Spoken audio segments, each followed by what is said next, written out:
اتنی بڑی فوج کا رکھ کر کیا کریں گے ہم؟ اربوں روپیہ فوج کا خرچہ ہے، دو ولی، ایک ولی کو اس بارڈر پہ بٹھا دیں گے، ایک ولی کو اس بارڈر پہ بٹھا دیں گے، پھر ہم بڑھانا دیں گے اولیاء کرام رجمت؟ ذہنیت ماری گئی، سمجھ نہیں پاتے، دین کے قریب نہیں آتے لوگ، سمجھتے نہیں۔ فرمایا ثم استقاموا تتنزل علیہم الملائکۃ الا تخافوا ولا تحزنوا وابشروا بالجنہ التی کنتم توعدون۔ قرآن کہتا ہے ادھر ولی کی موت آتی ہے، ایسا آدمی جو اپنے کلمے پہ جمع رہے، شرک و بدعت کی لعنت سے بچے، کفر و نفاق سے بچے، ادھر موت آتی ہے، ادھر فرشتے کہتے ہیں گھبرانا، غم نہ کر، بہشت کے دروازے تیرے لیے سارے کھلے ہوئے۔ وَلَكُمْ فِيهَا مَا تَشْتَهِي أَنفُسُكُمْ وَلَكُمْ فِيهَا مَا تَدَّعُونَ۔ فرمایا ہم تمہاری ہر اس تمنا کو پورا کریں گے، ہر اس آرزو کو پورا کریں گے، جو مانگو گے وہی ملے گا، جو کہو گے وہی دیا جائے گا۔ نحن اولیاؤکم فی الحیات الدنیا وفی الآخرہ، ہم دنیا میں بھی تمہارے کارساز ہیں، ہم آخرت میں بھی تمہارے کارساز ہیں، ہم دنیا میں بھی تمہارے دوست ہیں، آخرت میں بھی تمہارے دوست ہیں، اور خدا کے یہاں وہ انعام ملے گا۔ اللہ غنی، رائی کے دانے کے برابر نیکی کی ہوگی، جب پہاڑوں کے برابر ثواب ملے گا تو آدمی حیران ہوگا، یا اللہ تیرے جیسا بینک تو کسی کا بھی نہیں۔ رائی کا دانہ لے کر پہاڑ واپس کر دیا، مالک نے نجات کا ذریعہ بنا دیا۔ فرمایا نزلا من غفور رحیم، یہ مہمانی ہے پروردگار عالم کی طرف سے۔ قرآن اعلان کر کر کے کہتا وبالاسحار هم یستغفرون۔ اللہ پاک فرماتے ہیں میرے بندوں کی نشانی یہ ہے کہ وہ آخری رات میں بڑے ویلے سحری کے وقت اٹھ کر استغفار کرتے ہیں، اللہ کے حضور میں معافی مانگتے ہیں، روتے ہیں، عاجزی کرتے ہیں۔ کہتا کہ ایک تڑپ سی دل میں امنگتی ہے، ایک درد جگر میں ہوتا ہے، ایک تڑپ سی دل میں امنگتی ہے، ایک درد جگر میں ہوتا ہے، ہم رات کو رویا کرتے ہیں جب سارا عالم سوتا ہے۔ سب لوگ سوئے ہوئے ہوں اور اللہ کا دروازہ کھٹکھٹا، اندھیرے میں مالک کائنات کے سامنے جھولی پھیلا، اپنی بگڑی کا سوال کر، اپنی مشکلات اس مالک کے سامنے پیش کر جو سارے جہان کا خالق و مالک ہے۔ عقیدہ بھی بناؤ، اعمال بھی بدلو، مزاج بدلو، طبیعتوں میں انقلاب لاؤ، اور لوگوں ان گھروں کو مسلمانوں والے گھر بناؤ۔ تم برا مان کے جاؤ یا بھلا مان کے جاؤ، میں اپنے عقیدے کی بات کو چھپاتا نہیں۔ جس گھر میں کوئی مرد عورت قرآن کے کھولنے والا نہیں، میں اس گھر کو مسلمان کا گھر نہیں کہتا، وہ چوڑے اور کراڑ اور سکھ کا گھر ہے۔ تمہیں یہ سکھایا کس نے ہے کہ مرنے کے بعد قرآن پڑھا جاتا ہے اور ساری زندگی میں نہیں پڑھا جاتا؟ یہ قرآن مردوں کے لیے تھوڑی آیا، یہ زندوں کے لیے آیا ہے۔ حدیث پاک میں آتا ہے حضور کریم سب کہہ دو صلی اللہ علیہ وسلم نے فرمایا عیسیٰ علیہ السلام ایک قبرستان سے گزرے، گورستان سے گزرے تو ایک قبر کو دیکھا، وہ نبی ایسا تھا، اس کے معجزات ایسے تھے۔ قبر میں دیکھا تو ایک بڑھیا جل رہی ہے، سڑ رہی ہے، تباہ ہو رہی ہے، رو رہی ہے۔ تو عیسیٰ علیہ السلام پناہ کر کے وہاں سے گزر گئے۔ چند دنوں کے بعد جو اسی قبر کے پاس سے گزرے تو عیسیٰ علیہ السلام کو دھیان آیا کہ اس قبر میں ایک بڑھیا بڑی عذاب بھگت رہی تھی، مگر اس دن جو دیکھا وہ تو عیش میں بیٹھی ہے، تخت میں بیٹھی آرام کر رہی ہے۔ سیدنا عیسیٰ علیہ السلام نے اللہ پاک سے سوال کر دیا، الہی مرنے کے بعد تو آدمی کوئی نیکی بھی نہیں کر سکتا، اس نے کیا کر لیا جو اس کا سارا نظام بدل گیا؟ آواز آئی، اے عیسیٰ لکھ کے لے جاؤ، یہ بات حضور کا فرمان ہے۔ فرمایا اے عیسیٰ، اس مائی کے چھوٹے سے پوتے نے استاد کے پاس جا کر کے پڑھا بسم اللہ الرحمن الرحیم، اس ننھے سے منہ سے، چھوٹے سے منہ سے جب یہ لفظ نکلا، اے اللہ تو بڑا مہربان ہے، تو بڑا کریم ہے۔ عیسیٰ چھوٹے سے منہ سے جب نکلا، وہ تو معصوم تھا، اس کے منہ سے جب نکلا نا کہ میں بڑا مہربان ہوں، میں نے اس معصوم بچے کے صدقے میں اس کی دادی پہ کرم کر دیا۔ اس کے نام میں بڑی برکتیں ہیں، اس اللہ کا نام لینے میں بڑی برکتیں ہیں۔ گڑ میں مٹھاس ہے، اللہ کے نام میں مٹھاس نہیں۔ ٹافیوں میں مٹھاس ہے، اللہ کے نام میں مٹھاس نہیں۔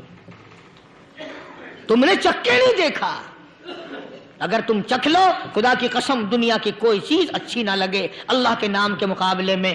اللہ پاک مجھے اور آپ سب کو اپنا نام لینے کی توفیق عطا فرمائے، اپنے قرآن کی تلاوت کرنے کی توفیق عطا فرمائے، اور اپنا ذکر اور اپنا فکر اور اپنے شکر کی توفیق عطا فرمائے، اور اللہ پاک ہم سب کو یہ ہمت دے کہ مرتے دم تک ہم قرآن سے یاری کریں، قرآن سے وفاداری کریں۔ وآخر دعوانا ان الحمدللہ رب العالمین۔ پچھلے جمعے کی بڑی شاندار کیسٹ جو آپ لوگ خود سن کے گئے تھے، اور بھی سب کیسٹیں ہیں، بڑی اعلیٰ درجے کی اولیاء کرام کی جو بھی بیمار ہے یا اللہ سب کے دکھوں کو دور فرما دے، یا اللہ اپنے محبوب صلی اللہ علیہ وسلم کے صدقے میں سب کی تکلیفوں کو دور فرما، سب کی پریشانیوں کو دور فرما، سب کی نیک تمناؤں کو پورا فرما۔ یہ جتنے مرد عورت آئے بیٹھے ہیں یا اللہ ان کو قدم قدم پہ نیکیاں اور قبولیت عطا فرما، یا اللہ سب کے کاروبار میں، سب کی فصل میں برکت عطا فرما، یا اللہ سب کی نیکیوں کو اتنا بڑھا کہ ہمارے لیے ذریعہ نجات بن جائیں۔ یا اللہ ہم سب کے والدین کی مغفرت فرما۔ میرے حاجی صاحب کے لیے بھی دعا کرو، جس کا یہ سارا بٹا لگایا ہوا، اللہ تعالیٰ اس کی قبر کو جنت کا باغ بنائے۔ میری والدہ کے لیے بھی، سب کے والدین کے لیے دعا کرو، یا اللہ سب کی قبروں کو جنت کا باغ بنائے۔ جس کے عزیز رشتہ دار، اہلیہ، بھائی، بھتیجے، خاندان کے لوگ، وسیب کے لوگ جتنے بھی قبروں میں چلے گئے، یا اللہ سب کی مغفرت فرما، سب کے گناہوں کو معاف فرما، یا اللہ سب کو اعلی علین میں جگہ عطا فرما۔ یا اللہ اس مسجد کے، مدرسے کے جتنے لوگ خدمت گزار ہیں، مال و جان میں برکت عطا فرما، یا اللہ ان کو اتنا دے کہ ان کے گھر بھر دے۔ ہاں کوئی ساتھی بتلا رہے ہیں کوکو کولا کا کوئی ساتھی ہے، جہاں بھی ہے اللہ تبارک و تعالیٰ سے استقامت عطا فرمائے۔ یا اللہ ان سب کو حج بیت اللہ نصیب فرما، سب کو روزے رسول اللہ صلی اللہ علیہ وسلم کی زیارت نصیب فرما، بے اولاد کو اولاد عطا فرما۔ یا اللہ ہم سب کی اولاد کو نیک، صالح اور نمازی بنا، یا اللہ سب کی اولاد کو ہدایت عطا فرما۔ یا اللہ ہم سب کے گھروں کو نماز اور قرآن سے آباد فرما، مرتے وقت کلمے اور ایمان والی دولت عطا فرما۔ یا اللہ ہم سب کی عزت، آبرو، جان، مال اپنی امان اور اپنی حفاظت میں رکھ۔ یا اللہ ساری امت کی مغفرت فرما، سارے پاکستان پہ کرم اور فضل فرما، ساری مخلوق کے ساتھ یا اللہ رحم کا معاملہ فرما۔ یا اللہ ہماری دعاؤں کو نہ دیکھ، ہمارے اعمال کو نہ دیکھ، اپنے محبوب صلی اللہ علیہ وسلم کے صدقے میں تمام دعاؤں کو قبول فرما۔ صلی اللہ علی حبیبہ محمد وعلی آلہ واصحابہ اجمعین برحمتک یا ارحم الراحمین۔